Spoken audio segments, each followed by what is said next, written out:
भूल गए हर बात मगर तेरा प्यार नहीं भूले। क्या क्या हुआ। फिल्मी दुनिया एक तिलिस्माती दुनिया है।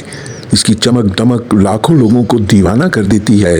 लोग आसमानी फिल्म के सितारों को अपने एहसास के पर्दों पर भी जगमगाते देखते हैं और उनके शहर में मुब्तला हो जाते हैं और फिल्म के लोगों को कोई अलग ही मखलूक समझते हैं। पाकिस्तानी फिल्मी सनत में कुछ अदाकाराएँ ऐसी गुजरी हैं जिन्होंने हीरोइन से लेकर करैक्टर एक्ट्रेस तक अपने फ़न का सफ़र जारी रखा और उनमें से कुछ ने मलका जज्बात का खिताब भी हासिल किया।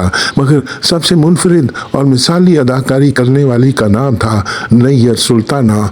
उन्हें फिल्मी दुनिया में मलका जज्बात का खिताब दिया गया था।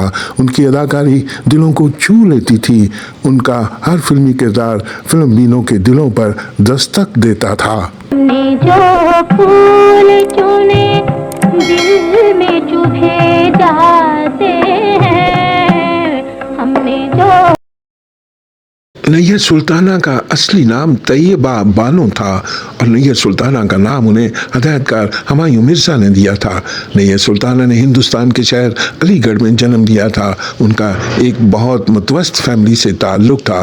हिंदुस्तान की तकसीम के बाद ये अपने ख़ानदान के साथ पाकिस्तान आ गई थी और उन्होंने लाहौर में सुकूनत इख्तियार की थी। उनके मशहूर हदायतकार अनवर कमाल पाशा की बेगम शमीम बानो से गहरे मुरासम थे। एक दूसरे के घर बड़ा आना जाना था। इसी दौरान एक तकरीब में अनवर कमाल पाशा की नज़र नैयर सुल्ताना पर पड़ी। उन दिनों वो अपनी फिल्म कातिल की तैयारियों में मसरूफ़ थे। सबिया खानम को वो हीरोइन साइन कर चुके थे।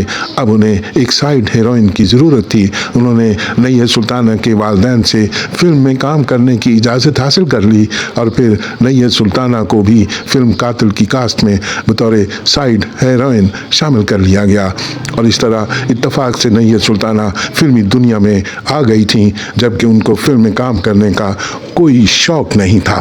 चुपके कोई तारों से सदा देता है। इस फिल्म में नैयर सुल्ताना ने नाज़ली के नाम से काम किया। यहाँ इस बात का तज़किरा ज़रूरी है कि कातिल मसरत नज़ीर और असलम परवेज़ की भी पहली फिल्म थी। असलम परवेज़ ने इस फिल्म में ज़िया के नाम से काम किया था।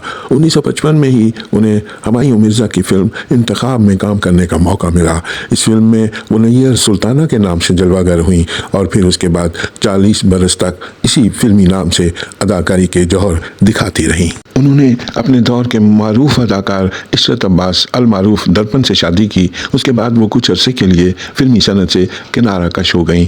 60 की दहाई के आखिर में वो दोबारा फिल्मी सनत से वाबस्ता हो गईं, लेकिन उनकी फिल्में एक मुसाफिर, एक हसीना, मेरी भाभी और अजमत बॉक्स ऑफिस पर नाकाम हो गईं। 70 की दहाई के आगाज़ में उन्होंने करैक्टर एक्ट्रेस की हैसियत से काम करना शुरू किया और इस रूप में भी उन्होंने अपनी फ़नी अज़मत के नकूज़ छोड़े। इस हवाले से उनकी जिन फिल्मों का नाम लिया जा सकता है उनमें बहिश्त, अभी तो मैं जवान हूँ, माजी, हाल, मुस्तकबिल और सीता मरियम, मार्गरेट शामिल हैं। 1980 में उनके शौहर दर्पण खाल के हकीकी से जा मिले।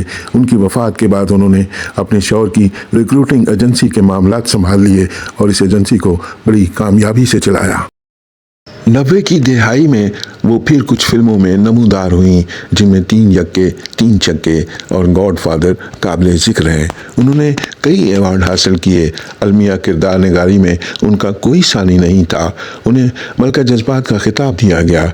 जब बॉलीवुड का सुनहरी दौर था तो नैयर सुल्ताना का शुमार सफ़े अव्वल की अदाकाराओं में होता था। उनकी मशहूर फिल्मों में औलाद, अय्याज़, खैबर मेल, खुदा तेमा, पहचान, बाजी, देवदास, चंद सजना, कोरा कागज़ और घूंघट शामिल हैं। उन्होंने कुछ पंजाबी फिल्मों में भी अदाकारी के जौहर दिखाए। उनमें चंद सजना सबसे अहम फिल्म थी। इस फिल्म में उनके शौहर दर्पण भी थे। साथ में यूसुफ खान और इकबाल हसन ने भी अहम किरदार अदा किए थे। ये एक सुपरहिट फिल्म थी जिसके गीतों ने भी मकबूलियत हासिल की। सहेली और बाजी को नैयर सुल्ताना की अहम तरीन फिल्में करार दिया जा सकता है, जिसमें उन्होंने बेहतरीन सलाहियतों का मुजाहरा किया। बाजी में उन्होंने एक ऐसी बेवा का किरदार किया था जो एक ऐसे शख्स की मोहब्बत में गिरफ्तार गिरफ्तार हो जाती है जो उससे उम्र में बहुत छोटा है। इस फिल्म की हिदायतकारी के फ़राइज़ उनके देवर एस सुलेमान ने अदा किए थे। अगरचे ये फिल्म बॉक्स ऑफिस पर इतनी कामयाब नहीं हुई, लेकिन नैयर सुल्ताना की अदाकारी और एस सुलेमान को बहुत सराहा गया। इसी तरह एस.एम. यूसुफ की फिल्म औलाद भी नैयर सुल्ताना की बेहतरीन फिल्म थी। इन फिल्मों में भी नैयर सुल्ताना ने आला दर्जे की अदाकारी का मुजाहरा किया। सहेली में उनके साथ दर्पण और शमीम आरा ने भी लाजवाब अदाकारी की। नैयर सुल्ताना ने सहेली में एक ऐसा किरदार अदा किया जो वफा, कुर्बानी और दोस्ती का मलगूबा है। ये किरदार बिलाशुबा उन्होंने कमाल महारत से अदा किया। बहिश्त में उन्होंने एक मनफी किरदार अदा किया, लेकिन उन्होंने इस किरदार में भी अपने फ़न का सिक्का जमा दिया। ये एक सुफाक और बेहिस सास का किरदार था जो अपने जबरो सितम से अपनी बहू निशो का अरसा हयात तंग कर देती है। नैयर सुल्ताना की फिल्म औलाद के बारे में कहा जाता है कि एक मंजर में उन्होंने वहीद मुराद को बड़े ज़ोर से थप्पड़ मारा। इत्तफाक से वहीद मुराद की वालदा शीरी मुराद भी सेट पर मौजूद थी। इस सीन के बाद वो फौरी तौर पर नैयर सुल्ताना के पास गई और उनसे पूछा कि उन्होंने आखिर उनके बेटे को इतने ज़ोर से क्यों थप्पड़ मारा। नैयर सुल्ताना ने वजाहत की कि उन्होंने सीन की डिमांड के मुताबिक ऐसा किया। वो फितरी अदाकारी पर यकीन रखती थी और उसके लिए उन्होंने कभी कोई समझौता नहीं किया। ये एक सबक आमोज फिल्म थी। उनकी दूसरी खूबी ये थी कि उन्होंने कभी फहाशी और उरियानी का सहारा नहीं लिया। उन्हें देखकर एहसास होता था कि वो मशरकी औरत का जीता जागता नमूना है। यही वजह थी कि वो मर्दों और औरतों में यकसा तौर पर मकबूल थीं। उनकी एक और यादगार फिल्म प्यासा थी। हसन तारक की यह फिल्म रज़िया भट्ट के नावल वैशी से माखूज थी। इसमें नैयर सुल्ताना के अलावा शाहिद ने भी मुतासर कुन अदाकारी की थी, लेकिन बदकिस्मती से यह फिल्म कारोबारी लिहाज से नाकाम साबित हुई। नैयर सुल्ताना की चमकदार आंखें उनकी शख्सियत का सबसे अहम हिस्सा थी। वो सेहतमंद भी थी और उनकी जहानत भी काबिल रश्क थी। उन्हें उर्दू शायरी से भी शगफ था। उन्होंने सैकड़ों फिल्मों में काम किया और उनके मदाहीन की तादाद भी बहुत ज़्यादा थी। नैयर सुल्ताना का फिल्मी सफ़र 1955 से 1991 तक जारी रहा।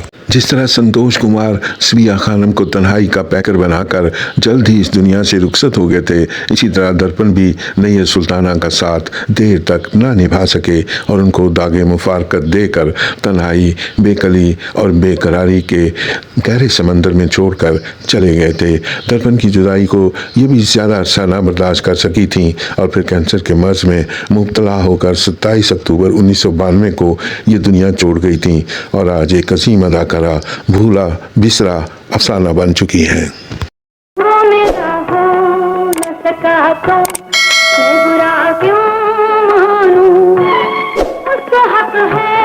वीडियो को लाइक करें और चैनल को सब्सक्राइब कर दें। शुक्रिया।